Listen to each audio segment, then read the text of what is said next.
Sangathamizhan MLA ஆனாலும் நல்லது. இதை பொறுத்தவரை ஒரு பாலிடிக்ஸ்ல கொஞ்சம் கண்ணிங் இருக்கணும்வாங்கல்ல, சூதுவாதம் தெரியணுன்றது அது எதுவுமே தெரியாது அவருக்கு. ஒரு வெட்டுல 2 துண்டு இல்லை 4 துண்டு வேணும்ன்றதுதான் அவருடைய இதுவா இருக்கு. ஒரு வெட்டு 4 துண்டு, அதுதான் சங்கத்தமிழன். அருமையான நான் அவர் என்ன சொல்றது தெரியல எனக்கு. அவ்வளவு சின்சியரா படிச்சுட்டு லாஸ்ட் நாள் 3:25 முடிக்கிறார். அது வாட்ஸ்அப்ல 3:25 இந்த தேதி போட்டு எனக்கு ஸ்கிரீன்ஷாட். அதுதான் சங்கத்தமிழன் ரொம்ப என்னுடைய நன்றியை தெரிவிச்சுக்கிறேன். சோழர் அபூர்வமா எம்பி ஆயிட்டார். இது ரொம்ப ஒரு பெரிய இருக்கு. நான் பார்த்தேன் அந்த ஊருக்கு சேவையா செஞ்சிருப்பான். அவனை தேர்தலில் தோற்கடிச்சிருப்பான். ஒரு மல்லாட்டு கம்பெனி வச்சிருப்பான். அவனுக்கு யாருமே தெரியாதுங்க. நேற்று கட்சியில் வந்திருப்பான், எம்எல்ஏ தேடிப்பான். தானமும் அது இருப்பது. என் மனைவிக்கு நான் இப்ப சுதந்திரம் கொடுத்துட்டேன். பெரிய லார்டு லபந்தாஸ் சுதந்திரம் கொடுக்கலாம் முடியாது. அது அவன் உரிமையை அவன் எடுத்து இப்போ ஒரு கேள்வி கேட்கறதா யாராலும் சொல்ல முடியாது. What is justice? நீதினா என்ன? நீதி என்பதற்கு இலக்கணம் இல்லைங்க. நீயும் நானும் ஒன்னா சாமி கும்பிடணும், ஐயப்ப கோயிலுக்கு போறோம். நீ ஒரு பெண்ணு பார்த்து எனக்கு கும்பிட விடாம தடுக்கிறான் பாருங்க. அப்ப என் உறவு பாதிக்கப்படுறது, என் உறவை நான் கிளைம் பண்றேன். அதுக்காக ரைட்ஸ். நான் இந்த நாவல் எழுத போறோம்னு பல பேருடைய சிந்தனை என்ன ஆச்சுன்னா, எவிடன்ஸ் நாவல் எழுதிக்கிறது ஒரே கலவரமா இருக்கும், ரத்த ஆறு ஓடும், ஆணவ கொலையா இருக்கும் அப்படின்னு பல பேருடைய எண்ணம். அவனுங்களுக்கு என்னன்னா ஆக்டிவிஸ்டா அப்படி நினைப்பாங்க. ஆக்டிவிஸ்ட் எப்படி இருக்கணும்னா ரொம்ப கோபமா இருக்கும். அவனுக்கு அவனை பொறுத்த வரைக்கும் நான் எப்போதும் தீண்டாம சித்திரவதை வன்புடுமை அக்கிரமம் அவன் மூடுல இருக்காரு. ஒரு நான் தலித் பொலிட்டீஷியன் ஊழல் பண்ணா, சரவணா ஊழல் பண்ணா, பாலசுப்ரமணியம் ஊழல் பண்ணான்னு இருக்குவான். ஒரு தலித் கடை சார்ஜ் வச்சா இந்த சமூகமே இப்படிதான் இருக்குவான். நம்ம பசங்க ஏதாவது கேள்வி கேட்டாங்கன்னா கஞ்சா கேஸ் போடுறான். நம்ம லோக்கல் போலீஸ் ட்ரம்ப் இருக்கு ஒன்னா கழிவு.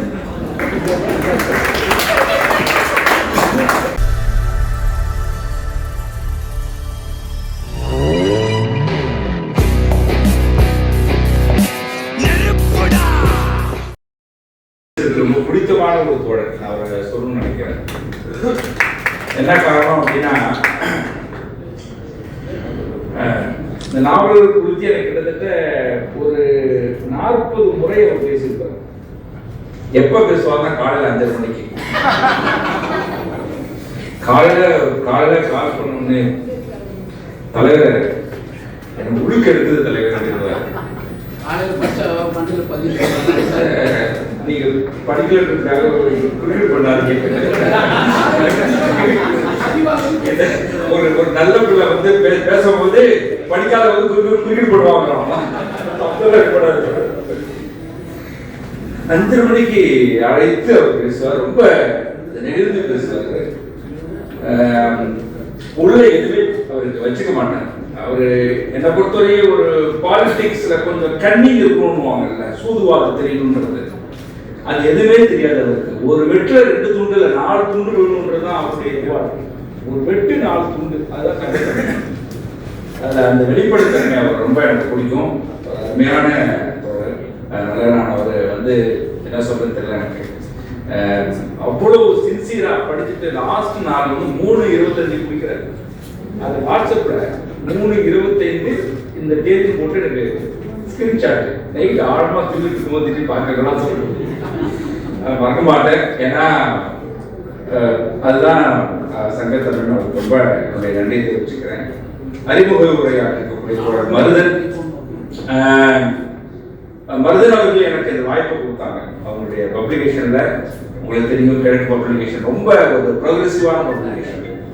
கிட்டத்தட்ட ஒரு 30க்கு மேற்பட்ட நூல்கள் இந்த ஆண்டே அவங்க கொண்டு வந்திருக்காங்க. நவம்பர் டிசம்பர்ல எவ்வளவு சீரியஸான எல்லாமே அனைத்து நூல்களும் ரொம்ப தரமான நூல்கள்.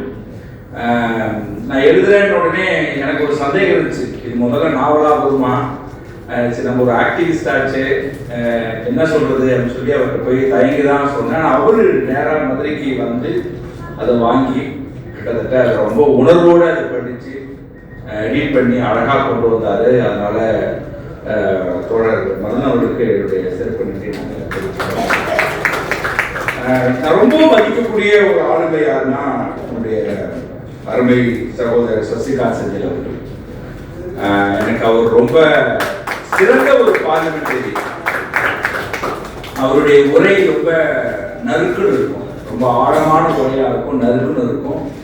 நல்ல ஒரு கான்ஸ்டிடியூஷன் ஃப்ரேம் ஒர்க்ல ஈக்குவாலிட்டியும் டெமோக்ரஸியும் டைவர்சிட்டியும் அவருடைய உரையில எப்போதுமே ஆழமாக அவர் பார்த்துருக்கிறேன். ஒரு நுணுக்கமான ஒரு நபர். இன்னொரு பக்கம் என்னன்னா, என்னைக்கும் அவர் கட்டுற அந்த ஐஏஎஸ்ன்ற அந்த இடம் இருக்கு பாருங்க, அதை வந்து ரெண்டு விதமா நம்ம பார்க்கலாம். ஒன்று பவர்ல அந்த ஐஏஎஸ் பயன்படுத்துறது ஒண்ணு, இன்னொன்று மக்கள் சர்வீஸ்ல ஐஏஎஸ் பயன்படுத்துறது ஒண்ணு. அது இரண்டாவது சர்வீஸ்ல அந்த நுணுக்கம், அந்த ஃபோக்கஸ், அந்த கிளாரிட்டி, அது ரொம்ப ரொம்ப அவர்கிட்ட இருக்கும். ரொம்ப ஒரு பெர்ஃபெக்ஷனான ஒரு ப்ரொஃபஷனலிஸ்டும் கூட அந்த மாதிரி ஆழமான ஒரு நல்ல ஒரு பார்லிமெண்ட். அதுவும் குறிப்பா அவரை பற்றி நான் பெருமைச்சது, கர்நாடகா அந்த மாநிலத்தில் இருந்து அவருடைய வாக்கு மிகப்பெரிய காங்கிரஸ் அபாரமான. அடுத்ததாக என்னுடைய சார் இளங்கோவன் ராஜசேகரன் சார், அவர் கிட்டத்தட்ட எனக்கு 25 ஆண்டு காலம் சாரா தெரியும். எந்த அளவுக்கு தெரியும் அப்படின்னா, நான் சொல்றேன், யாரும் மற்ற பத்திரிகையாளர்கள் யாரும் கோச்சிக்க மாட்டாங்கன்னு நினைக்கிறேன். எனக்கு தெரிந்து ஒரு மூத்த பத்திரிகையாளர், அந்த எடிட்டர், இங்கெல்லாம் என்ன பொறுப்புகள் கொடுத்தாலும் அவருடைய கால்கள் இப்போது களத்துல தான் நின்று. ரொம்ப அரிது. அதாவது மீடியாவை வந்து மக்களுக்குன்னு வேலை பார்த்தாங்கல்ல, அந்த லெகசி மரபுன்னு சொல்லுவாங்க, கடைசியா மக்களுக்காக. அப்படியாப்பட்ட கடைசி தலைமுறையா அவர் போகணுன்ற பயம் அச்சமா இருக்கு. சமீப கால ஊடகங்களுடைய போக்குகள் எல்லாம் பார்க்கும்போது கார்பரேட் ஆகிட்டு நிலையத்தில் அவரு நானும் கீரிப்பட்டியில 2000 எலெக்ஷன்ல நிற்கும் போது அங்க கூட சாதி வெறியர்கள் கல்லூரி பேச ஆரம்பிச்சாங்க. என்னை கூப்பிட்டு கதிரி நிற்காத மேல கல்லூரி வந்து வா போயிடலான்னு சொல்லி என்னை கூப்பிட்டு காரில் ஏற்றி கூப்பிட்டு வந்தவர் தான் சார். அவர் கீரிப்பட்டி, பாப்பாப்பட்டி, நாட்டார்மங்கலம் பத்தி, கொடியகுளம் பத்தி, தென் மாவட்ட சாதி கலவரம் பத்தி எனக்கு தெரிந்து ஆங்கில இந்திய அளவில் அதிகமாக மனித உரிமை மற்றும் தலித் கட்டுரை எழுதியுள்ள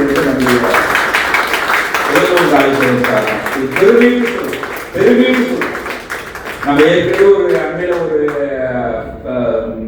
ரிசர்ச் வந்தது, மீடியா லாண்ட்ரியும் நியூஸ் லாண்ட்ரியும் நம்ம ஆக்ஸ்போம் ரெண்டு சேர்ந்து நடத்தின ஒரு ரிசர்ச்ல நிறைய மீடியா ஹவுஸ் எடிட்டர் தலித் இல்லைன்னு சொன்னாங்க. கிட்டத்தட்ட 712 ஆர்டிகல்ல 12 ஆர்டிகல் தான் கவர் ஸ்டோரியா தலித் ஆர்டிகல் வந்துச்சுன்றதெல்லாம் நம்ம பார்த்தோம். ஆனால் இளங்கோவன் சார் வந்து பிறப்பால் ஒரு தலித் கிடையாது, ஆனால் உணர்வால் வாழ்க்கையால்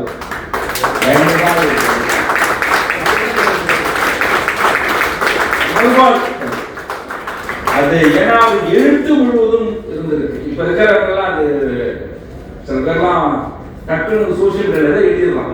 எனக்கு அவர் எழுதும் போது அவரை யாராவது விமர்சனம் பண்ணக்கூடாது, பிரபலமா இருக்கும். ஏன்னா அவருடைய ஒர்க் வந்து அவர் ஆழமானது.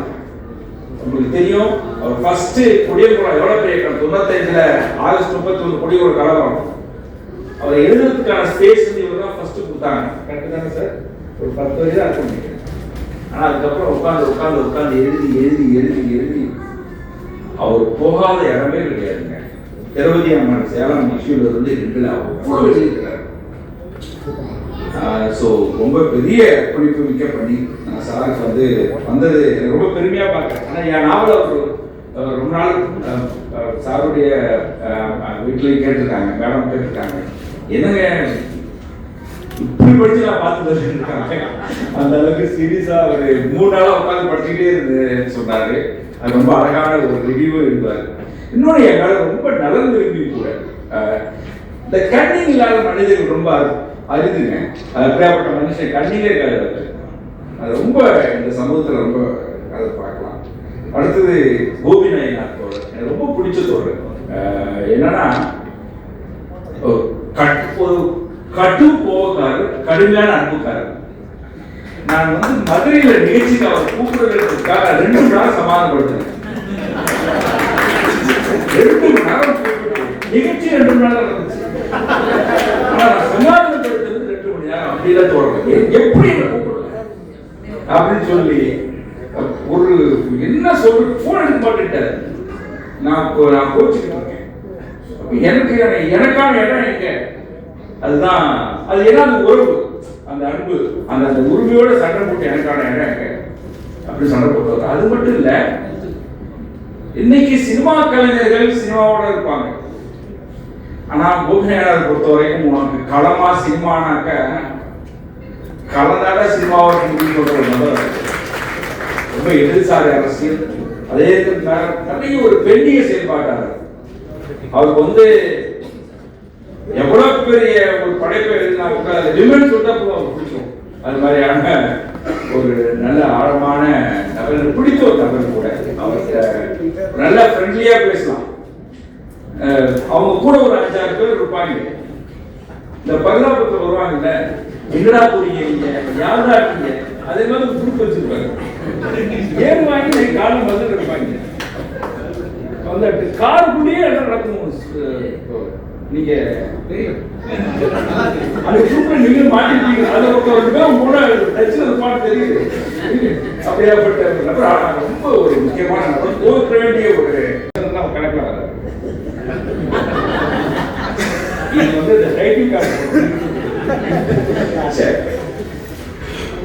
நண்பர்களே, எனக்கு இந்த நாவல் ஒரு பெரிய பேரானந்தத்தை கொடுத்தது, மகிழ்ச்சியை கொடுத்தது. ஒரு மாதிரி சொல்றேன், நான் ஒரு சொசைட்டி உருவாக்கணுன்றத படிச்சு பார்த்தேன். எனக்கு என்ன ஒரு சந்தோஷம்னா, 30 ஆண்டு காலத்தினுடைய கலைப்பணி கொடுக்காத ஒரு மகிழ்ச்சியை இந்த நாவல் எனக்கு கொடுத்துருக்குறது உண்மை.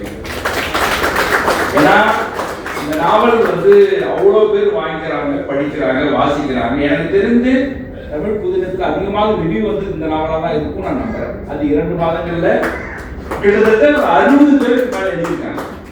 ஆங்கிலத்தில், தமிழில். நான் நினைச்சு 11 வயசு குழந்தை கூட இந்த நாவலை படிச்சிருக்கின்றதான் நாவலுடைய மிகப்பெரிய வெற்றியர். இதில் இன்னொரு உண்மையை சொல்லிடுறேன். இந்த நாவலுடைய 95% வாசகர்கள் முதல் நாவல் படிக்கிறவர். படித்தவர்களெல்லாம் முதல் நாவல் படிச்சவங்க தான் இந்த நாவல். அப்ப நாங்கள் என்ன பண்ணிருக்கோம் அப்படின்னா, இலக்கிய உலகத்துக்கு கொஞ்சம் நபர்களை அழைத்து வந்திருக்கிற பெருமை இந்த கல்புரட்சன் குன்றின்று தான் சொல்லலாம். இந்த சொசைட்டி என்னன்னா, அழகா ஒரு இடத்துல சொன்னாங்க, ரொம்ப ஈர்ப்பா இருக்கு. சுகிதா அவங்க சொன்னாங்க, முற்போக்கு பேசுறதெல்லாம் எளிது, யாரும் தப்பா நினைச்சுக்காதீங்க. வலதுசாரி அரசியலில் உள்ள சில ஆண்களிடம் பெண்களை மதிக்கிற ஆளை நான் பார்த்திருக்கிறேன். இடதுசாரி அரசியலை பேசுகிற சில ஆண்கள் பெண்களை வெளிப்படுத்துற ஊக்க நான் பார்த்திருக்கிறேன். அதனால வலதுசாரி எல்லாம் நல்லது, இடதுசாரி எல்லாம் கெட்டது நான் சொல்ல வரேன். அப்ரோச் அண்ட் பிஹேவியர் இருக்குல்ல, அது வளர்ப்புலேயே இருக்கணும். அது ரொம்ப முக்கியம். நான் பேசுறேன், அது வராது, பேசுறதுனாலலாம் ஒருக்கு வராது. ஒரு உதாரணம் சொல்லிடுறேன். இப்போதைக்கு அவங்க எம்பி பேர் வேண்டாம், ஒரு பெண் எம்பி, அவங்களுடைய அக்கா பேத்தியும் ஒரு தலித் பெண்ணும் லவ் பண்ணிட்டாங்க. மதுரையில் லவ் பண்ணிட்டு இருக்கும்போது பெரிய பிரச்சனையாச்சு. இரவு 8 மணிக்கு கோர்ட்டுக்கு போறது இஷ்யூ ஆயிடுச்சு. 2 பேரும் அதை ஹேண்டில் பண்ற அமைப்பு என்ன பண்றாங்க, பயந்துட்டு எங்களால் ஹேண்டில் பண்ண முடியல. ஏன்னா அந்த எம்பி ஒரு வேற சமூகம், பையன் தலித் சமூகம், வேற மதமும் கூட. என்ன பண்றாங்கன்னா, அந்த பெரிய அமைப்பு இயக்கம் தான் அதை ஹேண்டில் பண்ணாங்க. பிரஷரால கொண்டு கம்ப்ளைண்ட் ஒப்படைக்கிறாங்க 7 மணிக்கு. நான் அவங்க பேசிட்டு இருக்கும்போது அந்த எம்பிக்கு தெரிஞ்சு எனக்கு போன்ல வராங்க. அவங்க 2 பேரும் உங்ககிட்ட தான் இருக்கிறாங்க. நான் சொன்னேன், இல்லை நான் கோர்ட்ல ஒப்படைக்கலான்னு இருக்கேன். இல்லை கதிர், நான் மட்டும் வரேன், நானும் எங்கள் அக்கா மட்டும் தான் வரேன், யாரும் வரல, தயவுசெய்து அனுமதி கொடுங்க அப்படின்னா. சரி வாங்க அப்படின்ட்டேன். கடைசியில் பார்த்தா, ஏன்னா அந்த எம்பி பேசுகிற அரசியல் என்பது சாதி ஒழிப்பு பேசுகிற அரசியல். நான் அதை நம்பி தான் வாங்கிட்டேன். கடைசியில் பார்த்தா ஒரு 70-80 பேரை கூப்பிட்டு ஆஃபீஸ் வெளியே வச்சுருக்காங்க. எனக்கு தெரியல. இன்னொரு பக்கம் தலித் தரப்புல பிரச்சனை. நியூஸ் போடுது, எவிடன்ஸ் அலுவலகத்தில் பதற்றம், மதுரை முழுக்க நியூஸ் போகுது. பிரபல சேனல்லாம் முற்றுகை, மர்ம நபர்கள் முற்றுகையும் வருது. போலீஸ் உள்ள வராங்க. இப்போது நான் அவங்க எம்பியா இருக்கிறவங்க என் கைகளை பிடித்துக் கொண்டு சொன்ன வார்த்தை என்ன தெரியுமா? கதிர் கையில் பிடிக்கல, காலில் இருந்தாங்க, பொண்ணையும் பையனையும் பிடிச்சு கொடுங்க. அப்போ அவங்க எம்பி இல்லை. நான் சொல்றேன், என்ன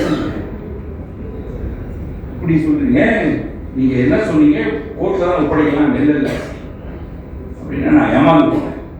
உண்மையான ஏமாந்து போனேன். ஏனென்று சொன்னால் சாதி ஒழிப்பும் சமூக நீதியும் தொடர்ந்து பேசுகிற இயக்கத்திலிருந்து வந்து ஒருத்தவங்களுக்கு இந்த ஜாதி உணர்வு அன்னைக்கு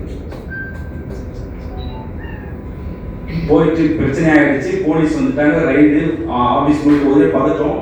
அந்த இரவு 12 மணிக்கு வீட்டு படுத்து போற என் ஒய்ஃப் இந்த பேங்க் வந்து கூப்பிட்டு திட்டுறாங்க, தேவையா உனக்கு இந்த வேலை, என்ன நடந்துட்டு இருக்கு, என்ன ஒரே பதற்றமா இருக்கு, நியூஸா வந்துட்டு இருக்கு, நம்ம ஏரியாவுக்கு போலீஸ் இறக்கிருக்காங்க, என்ன பிரச்சனை கொடுக்குது, அதெல்லாம் ஒன்றும் இல்லை, தைரியமா சொல்லிட்டு படுத்துட்டேன். படுத்துட்டு தூங்கிட்டு இருக்கேன். நான் மட்டும் தான் வீட்டில் இருக்கிறேன், வெளியே இல்லை. ஒய்ஃபை நான் வெளியூரில் தான், அவங்க வேலை நிமித்தமாகவும் சில இதுக்காக வெளியே இருக்கிறாங்க. ஒரு 3-3:30 மணிக்கு வீட்டுக்கு வெளியே ஒரு பெரிய அசைவு கேட்கு, என்னவோ சம்திங் வெளியே நடக்கிறதுக்கு வெளியே எழுந்து பார்க்குறேன். ஒரு 40-50 இளைஞர் நின்று இருந்தாங்க என் வீட்டுக்கு வெளியே. இந்த இளைஞர்கள் மேலே கலந்து திறந்து பார்க்குறேன். அந்த பைக்கில் அம்பேத்கர், ஜெயகுலரா, இந்த ஃபோட்டோலாம் இருந்துச்சு. அது பையன் சொன்னான், என்ன பார்க்கணும்னு, நீ தூங்குனா பரவாயில்ல, நம்ம இருக்கிறோம் அப்படின்னா. இதுதான் 30 ஆண்டு கால கடத்த எனக்கு கிடைத்த மிகப்பெரிய இந்திக்காக. நீ தூங்குனாங்க பார்த்துக்கணும், யாரும் வந்துடக்கூடாது, போலீஸ் வந்துடக்கூடாதுக்காக அவங்க அந்த பசங்க ஒருத்தம் கூட நான் பார்த்தது, இந்த பையன்ல ஒருத்தம் கூட நான் இதுவரை பார்த்ததில்லை. வித் வெப்பன்ஸோட இருக்காங்க. எனக்கு பயமாகி போச்சு. வெப்பன்ஸ்னா கட்டை தான், வேற ஒரு இல்லை, கட்டை மாதிரி வச்சுக்கிட்டு இருக்காங்க. நான் பண்ணி வேற இறங்கி என் வீட்டில் திறந்து விட்டுட்டு சரி சாப்பிட்டுருங்க, நான் எனக்கு தூக்கமா இருக்கு, நான் படுத்துட்டேன். காலையில் பார்த்து அவங்களே காஃபி போட்டு குடிச்சிட்டு காலையில் வீட்டை போட்டு கிளீன் பண்ணி வச்சுட்டேன். நண்பர்களே, இந்த வாழ்க்கையில் எனக்கு 3 முறை அட்டெம்ப்ட் மர்டர் நடந்திருக்கு, 7 முறை அட்டாக் நடந்திருக்கு. எல்லாரும் சொல்லுவாங்கல்ல, இந்த மாதிரி பிரச்சனை இருந்தா தூக்கம் வராதுன்னு சொல்லுவாங்கல்ல, எனக்கு பிரச்சனை இல்லாட்டா தூக்கம் வராது.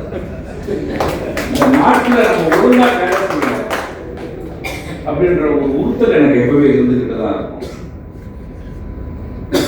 முதல் முறை ஒரு அட்டெம்ப்ட் மர்டர்ன்றது பொது இடத்துல கட்டி வச்சு அடிச்சு மேலே பெட்ரோல் ஊற்றி கொடுத்து வந்தாங்க. 58 பாண்டில் ஃபேமிலி இருக்க போன இடத்துல. அப்போதான் அமெரிக்காவில் இருந்து இந்த நியூயார்க்கு தோழர் சொன்ன மாதிரி பைலட் மீடியா என்னை கூப்பிட்டு போனாங்க. இந்த இன்சிடென்ட்டுக்கு பிறகுதான் அது பெரிய இன்சிடென்ட்டாக மாறிச்சு. 58 ஃபேமிலியில் 250 பேரை மீட்டு வந்த இன்சிடென்ட். ஒத்தையாளாக போய் நின்று மேலே பெட்ரோலை ஊற்றி கொடுக்க வந்த. அப்புறம் நான் பார்க்கும்போது என்ன இருக்கு, இந்த மாதிரிலாம் நம்ம கஷ்டப்பட்டுருக்கோம், வந்திருக்கோம். ஆனாலும் எனக்கு என்றைக்குமே ஒரு நம்பிக்கை உண்டு. என்னன்னாக்கா துணிச்சல் இன்றைக்கு இருக்கணும். அதே மாதிரி முரட்டுத்தனமான துணிச்சல் இருக்கக்கூடாது, துணிச்சல் இருக்கணும். நீங்க துணிச்சல் இல்லை, அகத்தின் பக்கம் நிக்கல அப்படின்னா நீங்க படத்துக்கு சமம்.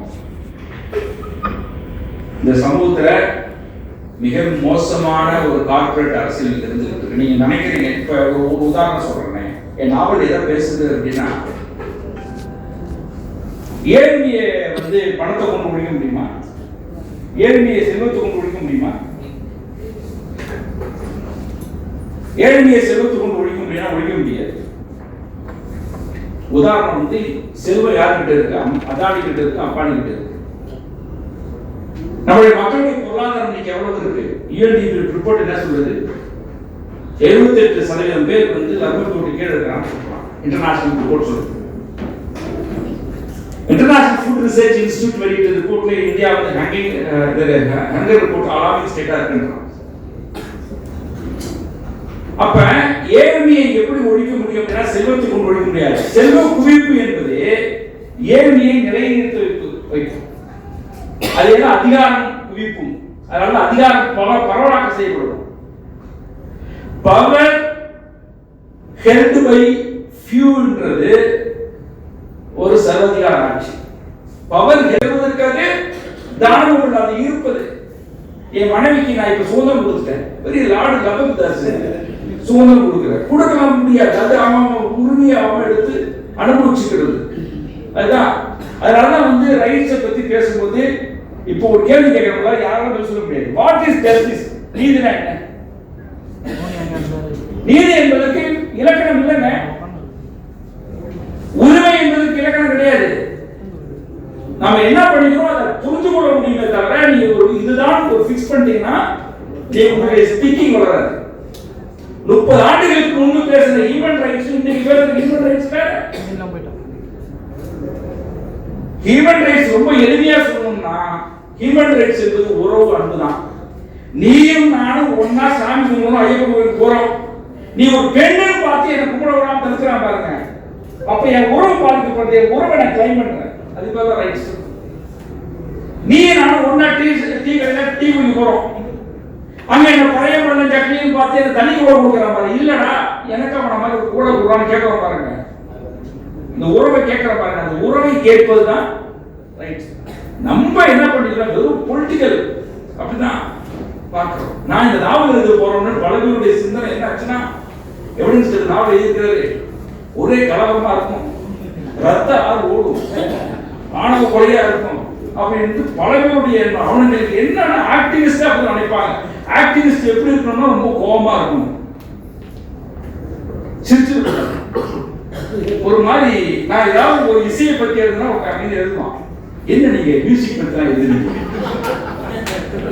அவனை பொறுத்த வரைக்கும் நான் வந்து எப்போதும் தீண்டாம சித்திரவதை வன்புடுமை அநீதி அக்கிரமம் அவன் மூடுல இருக்காரு.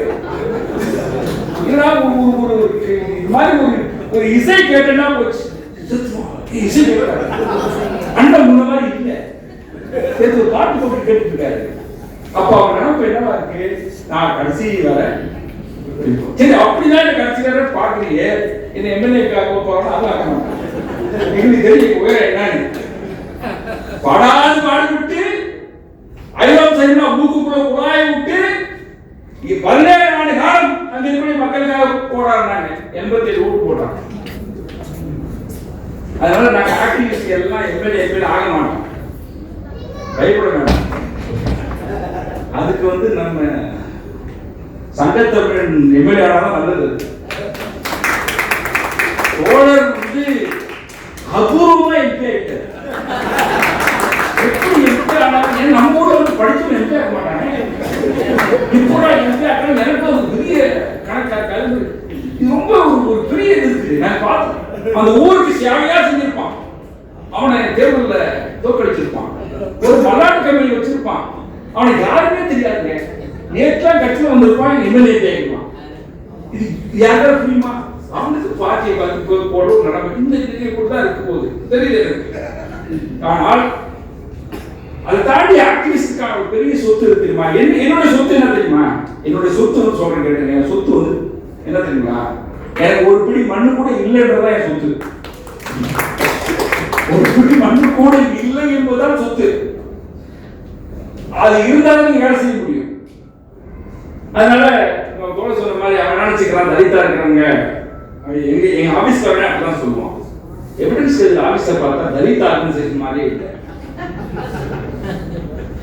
அது என்னமோ வேற மாதிரி இருக்கு. அப்ப என்ன நினைக்கிறான்னா, நான் பழைய கட்டத்துல ஒரு பழைய black and white Ambedkar photo வச்சு ஒரு நாளைக்கு உடஞ்சு போன பிளாஸ்டிக் சேரை வச்சு வாங்க தோழர்னா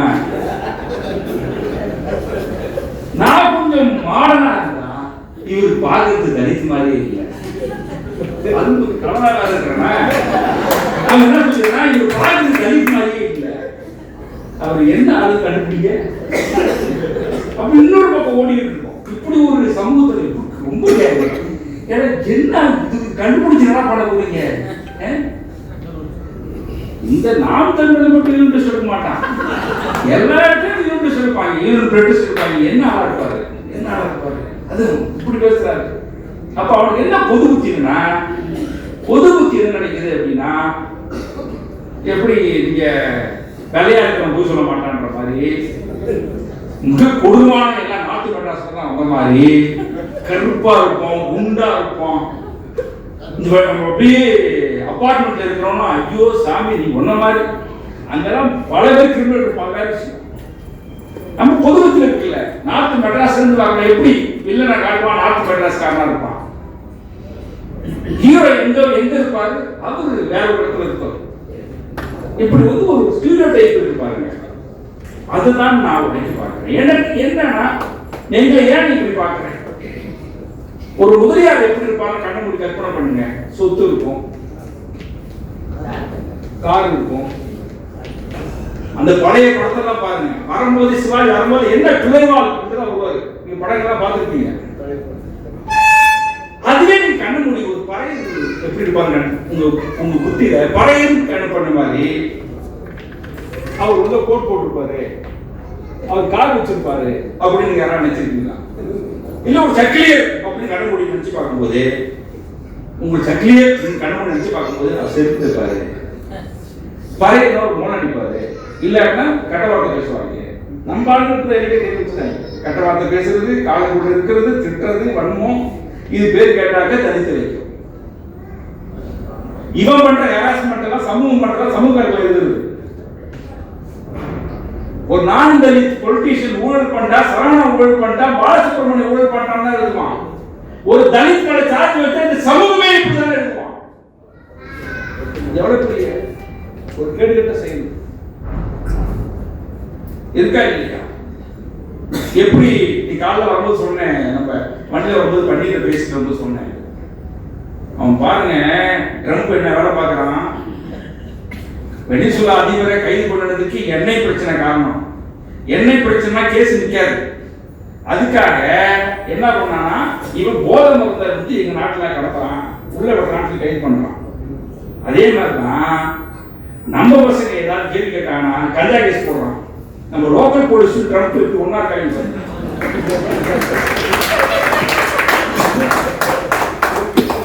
எப்படி வந்து மேட்ச் ஆகுது பாருங்க. இது இங்க மட்டும் மேட்ச் ஆகல. ஜார்ஜ் ஃபெராய்டு இன்சிடென்ட்ல பாக்குறேன். அப்ப எடப்பாடி ஆட்சி, அங்க ட்ரம்ப் ஆட்சியில் இருந்தாரு. ஜார்ஜ் ஃபெராய்டு கழுத்து கடிச்சு கொண்டாங்க. அப்ப அவர் சொல்றாரு, ட்ரம்ப் சொன்னாரு, அந்த ஜார்ஜ் ஃபெராய்டு குடிப்பவன், ஏற்கனவே இருதய நோய் இருந்துச்சு அப்படின்னாரு. அப்படியே காட்சி இங்க மாறுது.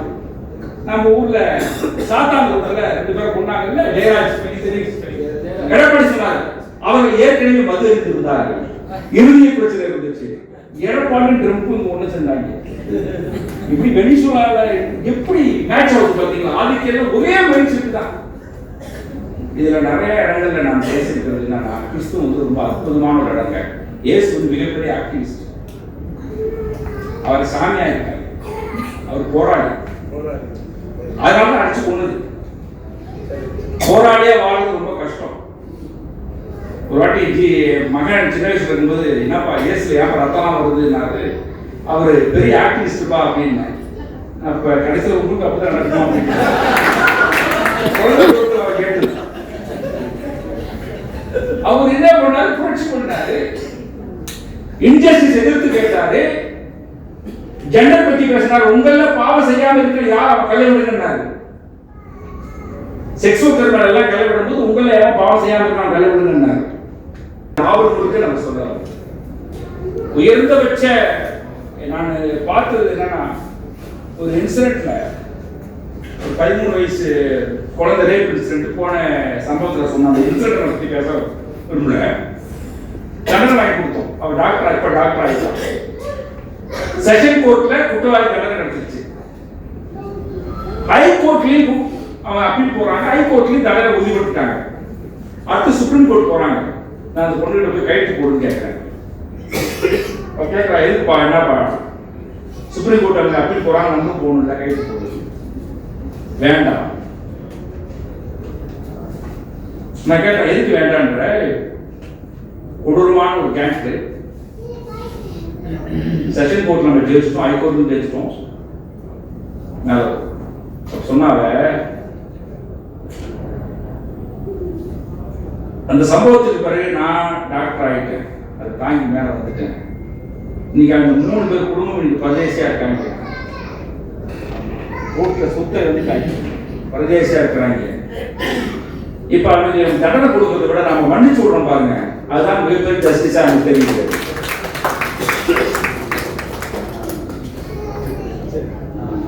23, 24, 13 வயசு வந்தவ சுப்ரீம் கோர்ட் போகும்போது அவனுக்கு 23, 24 வயசு.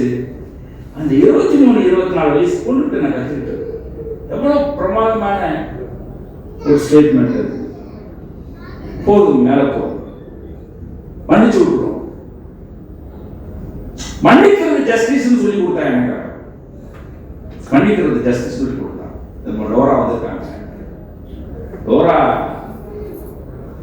ஏன் நம்ம கதைகள் லோரா என்னன்னா, எஸ்ஆர்எம்ல professor, English department professor SRM அவங்க சஸ்பெண்ட் பண்ணி டிஸ்மிஸ் பண்ணிருக்காங்க. என்ன காரணம் அப்படின்னா, வார் பத்தி அவங்க எழுதிட்டாங்க.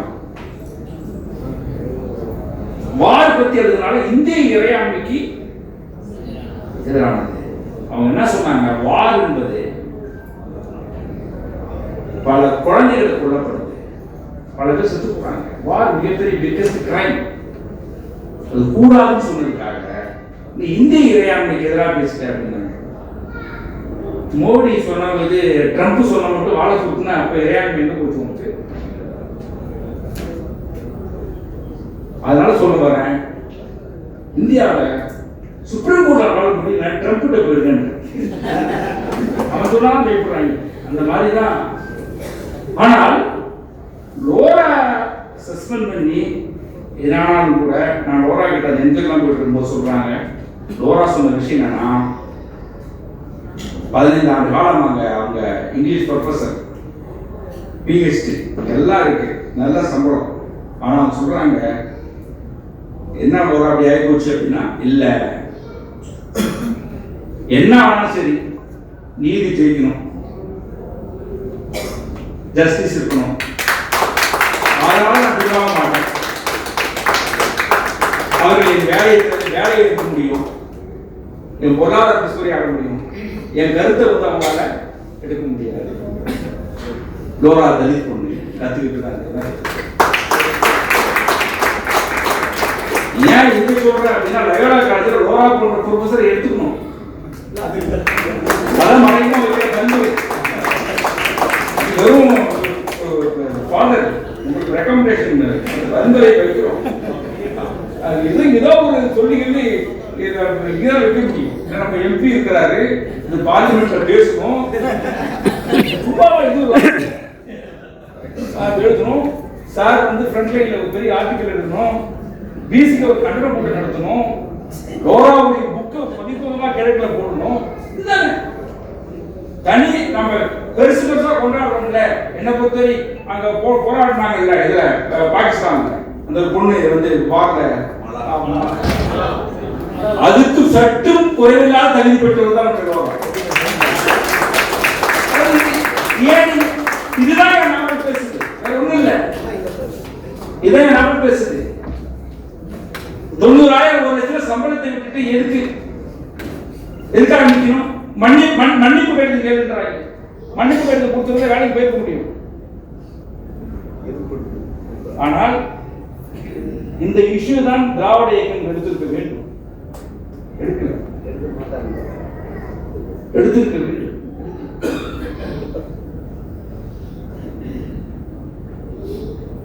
என் நாவல் வருகின்ற செம்மலர் லோரா போன்றவர்கள், என் நாவல் வருகின்ற செம்மலர் பௌசியா போன்றவர்கள், சுகிதா போன்றவர்கள். நான் என்ன சொல்றேன், பெண்கள் உண்மையாக அழகா சொன்னாங்க. கோபி எல்லாரும் சொன்னாங்க, பெண்கள் எனக்கு 53 வயசு ஆகுது, இப்பதான் பெண்களை நான் புரிஞ்சுக்க ஆரம்பிக்கிறேன். உண்மையாகவே எல்லா ஆண்களுமே ஒரு விதத்தில் ஆணாதிக்கவாதி தான். பேசுற கதிர் உட்பட என்ன ஃபாதர் ஒத்துப்பீங்களா?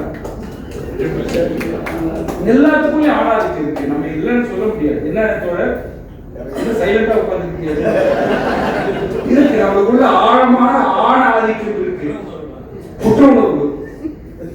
அந்த ஆணாதிக்கத்தை அழித்து ஒழிப்பதுதான் சாதி அழித்து ஒழிப்பது. இதை எப்படி நீங்க அழித்து ஒழிப்பீங்க? சாதியை அழித்து ஒழித்து இருக்கல, அது ஆணாதிக்கத்தை அழித்து ஒழித்தால்தான் சாதியை அழித்து ஒழிக்க முடியும். ரெண்டு பின்னி படிந்த 2 இரட்டை குழந்தை, ரொம்ப மோசமான விஷயங்கள் ரெண்டுமே. ஆனால் அதுக்கு விஷயத்துக்கு மோசமான. அதனால பெண்கள் எல்லாம் ஒன்னா வச்சு பார்க்க முடியாது. தலித் பெண்களுக்கு இன்னும் பிரச்சனை வேற ஒன்று, ஜாதியும் கூட இன்டர்செக்ஷனல் ஃபெமினிசம் நீங்க இன்டர்நேஷனல் பேசுறாங்க கூட சாதியும் உங்களுக்கு எவ்வளவு ஒரு கிளாரிட்டி, எவ்வளவு ஒரு தெளிவு. ரோமிலா உரையாற்றும் போது நான் கவனிச்சு அந்த படம் பார்க்கும்போது முன்னி சீட்டில் உட்காந்துருவாங்க, அது மாதிரி கொஞ்சம் நான் உட்காந்து கேட்டுட்டு ரோமிலாவோட உரையை நான் கேட்கும்போது நான் இப்ப என்ன சொல்ல வரேன், ரோமிலாவை விட மிகப்பெரிய அறிவாளி எவ்வளவு சமூகத்தில் இருக்க போறாங்க. அப்ப இது மாதிரி ஆட்கள் தான் போய் தண்ணி அதுதான் நான் பேசுது. தொடர்ந்து நல்ல விற்பனை நல்லா போகுதுங்களா? ஆமா, அவர் தோழர் கூப்பிட்டு சொன்னார், ரொம்ப மகிழ்ச்சியா இருந்துச்சு. அவர் என்ன சொன்னாருன்னா, எங்க பதிப்பு நீண்ட காலத்துக்கு பிறகு எங்க பதிப்பு ரொம்ப மகிழ்ச்சியாக இருக்கிறோம். முதல் நாவல். ஆமா, அது அவங்க நான் ஃபிக்ஷன் தான் போடுவாங்க. எனக்கும் இவ்வளவு பெரிய வரவேற்பு இருக்கும்னு தெரியாது. சரி, இவ்வளவு இன்ட்ரெஸ்டிங்கா போகும் அப்படிலாம் தெரியாது. அது இவ்வளவு பேர் எடுத்து அதை படிக்கிறது, எழுதுறது, பேசுறது, இது எல்லாமே இருக்கு. நிறைய நான் கத்துக்கிட்டு தான் இருக்கிறேன், நிறைய கத்துக்கிட்டு இருக்கிறேன். ரொம்ப குறிப்பா நான் ஃபாதர் நன்றி தெரிவிச்சுக்கிறேன். அந்த இடத்த அவர் கொடுத்தாரு, கேட்ட உடனே கொடுத்தாரு. இறுதியா ஒன்று சொல்லிட்டு முடிச்சிடறேன். போன கூட்டத்தில் நான் பகிர்ந்துருக்கேன். வெற்றிமாறன் எங்கிட்ட பகிர்ந்துகிட்ட ஒரு தகவல். ஒரு சமயம் எங்க அலுவலகத்துக்கு வந்திருந்தாரு. வந்துட்டு இருக்கும்போது அப்போ சொன்னார், எனக்கு ஏன் கிறிஸ்டியானிட்டி பிடிக்கும் ஒரு கருத்து சொன்னார். ஒரு சம்பவத்தை சொன்னார். அவர் படிச்சது ஒரு கிறிஸ்துவ ஸ்கூல்ல படிச்சிருக்காரு. வெற்றிமாறனுடைய பின்னணி என்பது ஒரு திராவிட பின்னணி, கடவுள் மறுப்பு பின்னணி. கடவுள் வாழ்த்துல வெற்றிமாறன் பேச வச்சிருக்காங்க. இவர் சொல்லியிருக்காரு அந்த சிஸ்டர்கிட்ட, எனக்குலாம் சாமி கிடையாது, சாமிலாம் சொல்ல கும்பிட மாட்டோம்னு இருக்காங்க. உடனே அந்த சிஸ்டர் மதர் சுப்பீரியர் போய் சொல்றாங்க, வெற்றிமாறன் கூப்பிடுறோம், கடவுள் இல்லைன்றான். மதர் சுப்பீரியர் சொன்னாங்கன்னா, கடவுள் இல்லை என்பதை கடவுள் வாழ்த்து சொல்லுங்க, கடவுள் இல்லை என்பதை கடவுள் வாழ்த்து சொல்லிருக்காங்க. அந்த கடவுள் வாழ்த்து இல்ல, அவர் கடவுள் இல்லை என்று சொல்லியிருக்காரு. அப்பதான் சொன்னாரு, என்கிட்ட கடவுளை நம்புகிற ஒரு நிறுவனம் கடவுள் இல்லை என்று